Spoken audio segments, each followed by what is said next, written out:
So hello guys, welcome to the channel. आज हम बात करेंगे कुछ ऐसे एक्सपेंसेस के बारे में those are very hidden when you are applying for studying in Canada. These expenses can count up to 2 to 3 lakh rupees.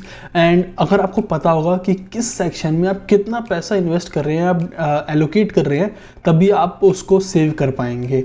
तो in this video we will discuss about with how much money you need to spend for studying in Canada. तो before starting ये video थोड़ा लंबा हो सकता है, तो कुछ स्नैक ले लीजिए साथ में और पेन एंड पेपर ले लीजिए, क्योंकि बहुत सारी चीज़ें पर्सनलाइज्ड हैं और बहुत सारी चीज़ें जनरलाइज्ड हैं। तो हो सकता है कुछ चीज़ें आपके ऊपर अफेक्ट ना करती हों एंड आपके ऊपर उसका आपकी नीड ना हो उसके लिए। तो फॉर एग्जांपल मैं अगर एजेंट के लिए कोई एलोकेशन देता हूँ पैसों की, तो आपको हो सकता है आप एजेंट यूज़ ना ही करें, तो वो आपके सेव हो जाएंगे। तो लिस्ट बना लीजिए कि कौन से आपके यूज़ में आएंगे और कौन से आपके यूज़ में नहीं आएंगे। तो इस वीडियो में हम 3 सेक्शंस के अंदर बात करेंगे। First, during the application process, second, after you get an admit, and third from your journey from India to Canada, जिसमें आपके प्लेन टिकट्स एंड बाकी सब खर्चे होंगे। So first, during application process, so you have to give 2 main exams while applying for studying in Canada. First is IELTS and second is GRE. And I know GRE काफ़ी countries ने, काफ़ी universities ने wave of कर दिया है, but किसी university ने नहीं भी किया है। तो आप अपनी यूनिवर्सिटी के लिए देख लीजिएगा कि उन्होंने लिया या नहीं लिया, और उस हिसाब से आप ये चार्जेस अपने लिस्ट में इंक्लूड कर सकते हैं। तो IELTS in this country cost, IELTS in India cost about 14,700 rupees and it can vary 1,000 to 2,000 rupees ऊपर नीचे हो सकता है, तो उसका अकाउंट कर सकते हैं। Second, GRE, it varies country to country, but in India it costs about $210. तो US dollars, that is US dollars, not Canadian dollars। तो आप अपने हिसाब से देख सकते हैं कि US डॉलर का क्या प्राइस चल रहा है। तो अराउंड 16,000 to 18,000 का आपका ये खर्चा आता है। जो थर्ड एक्सपेंस है, this can be optional and depends अगर आप कोई कोचिंग या इंस्टीट्यूशन ज्वाइन करते नहीं करते। आई एम फ्रॉम दिल्ली, तो मैं आपको वहाँ का हिसाब देता हूँ। In Delhi it cost around 20,000 to 30,000 rupees for IELTS plus GRE coaching. Then आता है आपका एप्लीकेशन प्रोसेस। एप्लीकेशन प्रोसेस में क्या होगा, अब again one optional charge which is आप किसी एजेंट को हायर करते नहीं करते। एजेंट हायरिंग अब सबके लिए पर्सनल हो सकती है, कि हो सकता है कोई अपनी फैमिली का फर्स्ट बच्चा हो जो ट्रैवल कर रहा है, उन्हें कोई नॉलेज नहीं है, और हो सकता है किसी की फैमिली में ऑलरेडी बहुत बंदे ट्रैवल कर चुके हैं तो उन्हें पूरी कंप्लीट नॉलेज है। तो agent in Delhi cost about 20,000 to 30,000 again for the whole application process and for the visa. तो आप उस हिसाब से देख सकते हैं ना। जो सेकेंड एक्सपेंस आता है, जहाँ पर बच्चों को पता नहीं चलता कि इतना एक्सपेंस कैसे हो गया, but it is a huge amount, the application fees for each university. तो for Canadian universities, each university application takes about $100 to $150, which is about 6,000 to 7,000 rupees. And अगर आप देखेंगे तो बहुत सारे बच्चे 9, 10, 11 यूनिवर्सिटीज़ में अप्लाई करते हैं। तो फॉर एग्जांपल अगर आप 10 यूनिवर्सिटीज़ में अप्लाई कर रहे हैं तो 6,000 और 7,000, let's take a higher number, 7,000 into 10 is 70,000 rupees. तो बहुत बच्चे यहाँ पर मिस कर जाते हैं कि यार $100 ही तो हैं जो लग रहे हैं एप्लीकेशन में, but no, it combines together to become 70,000। And again इस पर टैक्स भी लगता है, क्योंकि बहुत सारे बच्चे क्रेडिट कार्ड से पे करेंगे, तो it reaches to upwards of 75,000। जो इसमें अगला एक्सपेंस है वो है ट्रांसक्रिप्ट की आपकी जो फीस लगेगी। सो आपकी जो इंडियन यूनिवर्सिटी है, नॉट द कैनेडियन, आपको बहुत सारे बच्चे होते हैं जो अपने थर्ड ईयर में कैनेडियन यूनिवर्सिटीज़ के लिए अप्लाई करते हैं, जैसे मैंने करा था। उस समय तक आपके पास एक कंप्लीट ट्रांसक्रिप्ट नहीं होती है, बट जो कैनेडियन यूनिवर्सिटीज़ हैं वो मांगती हैं, तो आपको एक अर्ली एप्लीकेशन लेनी पड़ती है अपनी यूनिवर्सिटी से, विच टेक्स सम फीस। तो आई एम फ्रॉम GJSIPU, तो उन्होंने 1,000 रुपीज़ पर ट्रांसक्रिप्ट ली थी, तो 1,000 रुपीज़ आप उसके एडिशनल जोड़ सकते हैं। Again depends on which university और कॉलेज यू आर इनटू। तो नेक्स्ट सेक्शन में मूव करते हैं, which is after you get an admit. तो एडमिट होते ही आपका फर्स्ट मेजर एक्सपेंस आएगा आपकी सीट रिजर्वेशन फीस।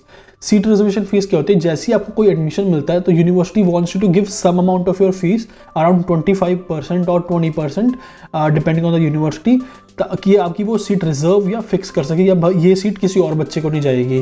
तो for my University of Windsor, it takes about 4,000 Canadian dollars, तो अराउंड 2,50,000 to 2,40,000 के बीच में ऐसा कुछ था ये अमाउंट। सेकेंड एक्सपेंसेस में आता है कुरियर फीस का। कुरियर फीस का कैसे, कि बहुत सारी यूनिवर्सिटीज़, बहुत सारी नहीं, आई मीन कुछ यूनिवर्सिटीज़ फिजिकल डॉक्यूमेंट्स मांगती हैं। They are not happy with the online application. So like for example Dalhousie universities only accept physical applications, at least at the time when I was applying.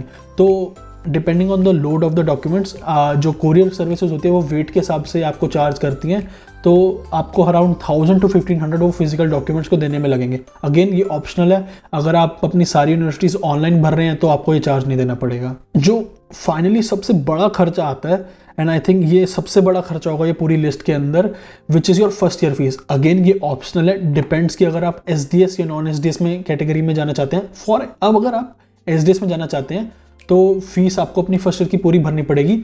University of Windsor की MSc course के लिए first year fees थी 20,000। हमने 4,000 पहले seat reservation fees में भर दिए थे, तो 16,000 was accounted into 9,80,000 rupees. TDS वगैरह सब कटने के बाद it costed around 10 lakh. So after you get an admit, अब आपका टाइम आ जाता है वीज़ा अप्लाई करने का। So visa application in India cost for Canada, this is for Canada only, $150 Canadian dollars. And इसमें एक एडिशनल चार्ज होता है $85 का, which is your biometrics fees. तो अगेन अगर आपने बायोमेट्रिक, आप कनाडा पहले ट्रैवल कर चुके हैं और आपके पास एक बायोमेट्रिक्स है, तो वो 10 ईयर्स के लिए वैलिड होता है और आपको बायोमेट्रिक्स नहीं करवाना पड़ेगा। बट अगर ये फर्स्ट टाइम है तो ये टोटल आपकी वीज़ा एप्लीकेशन फीस $225 की, आपकी बायोमेट्रिक्स प्लस वीज़ा एप्लीकेशन, ये आपके $225 लग जाएंगे। तो after you get your passport validation done, तो अब आपको अपना पासपोर्ट, जो आपका ओरिजिनल पासपोर्ट है, वो स्टैंपिंग के लिए भेजना पड़ता है। तो ड्यू टू कोविड अब ये प्रोसेस कोरियर सर्विस के थ्रू होता है, पहले आप फिजिकली देके जा सकते थे वहाँ पर उनके ऑफिस में। तो again it depends on which state you live in, which region you live in. For Delhi it took 1,600 rupees and I've heard it cost about 2,500. So the range is 1,600 to 2,500 for the passport stamping service. Another amount which I missed before is GIC. So GIC is your security deposit which you give in Canadian bank, any Scotia or CIBC, which are the two, these are the two famous ones.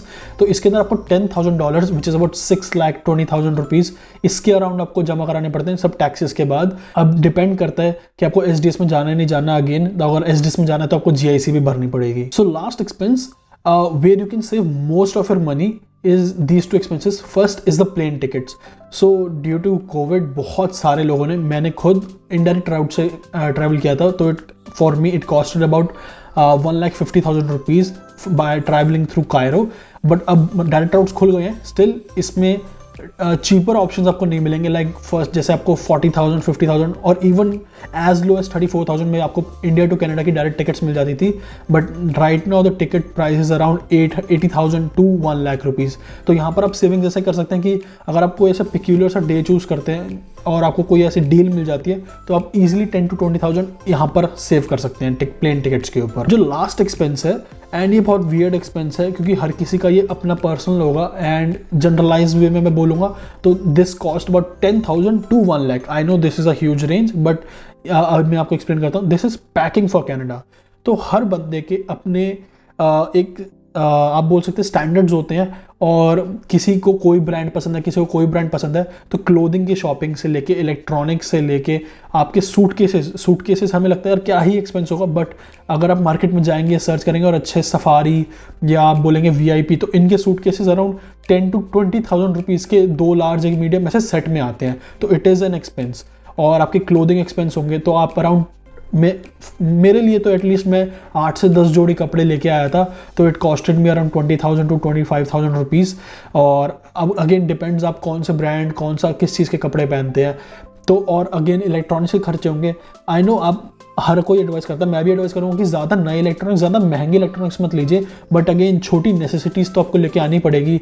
Like आपके कुछ headphones हो गए, आपके कुछ earphones हो गए या earbuds हो गए, या आपका ट्रिमर, शेवर, ये सब चीज़ें हो गई, तो ये सब तो आपको लाना ही पड़ेगा।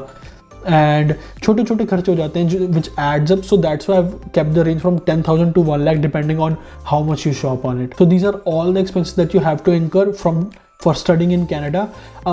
Again these are all expenses I know about. अगर आपको कुछ नया पता है तो आप डेफिनेटली कमेंट सेक्शन में बताइए, ताकि दूसरे बच्चों की हेल्प हो जाए और मेरे को भी कुछ नया सीखने को मिले। जो दूसरी बात है कि ये काफ़ी मैंने सारे ही एक्सपेंस बता दिए हैं, बहुत सारे हो सकता है एक्स्ट्रा भी लगे आपको, तो आप अपनी लिस्ट से उसे निकाल सकते हैं और अपने लिए जो पर्सनलाइज्ड लिस्ट है वो क्रिएट कर सकते हैं एक्सपेंसेस को काउंट करके। तो बी रेडी, और जहाँ पर भी आप सेविंग्स कर पाए कोशिश करिए, ज़रूर करिए। So if you want to know my India to Canada journey via Cairo, जहाँ पर मैंने म्यूजियम, पिरामिड्स और एक लाइव मम्मी देखी थी, तो you can watch my this video where I went into in depth analysis on Cairo from my India to Canada journey via Cairo. और thanks for watching the video, until next time, see या।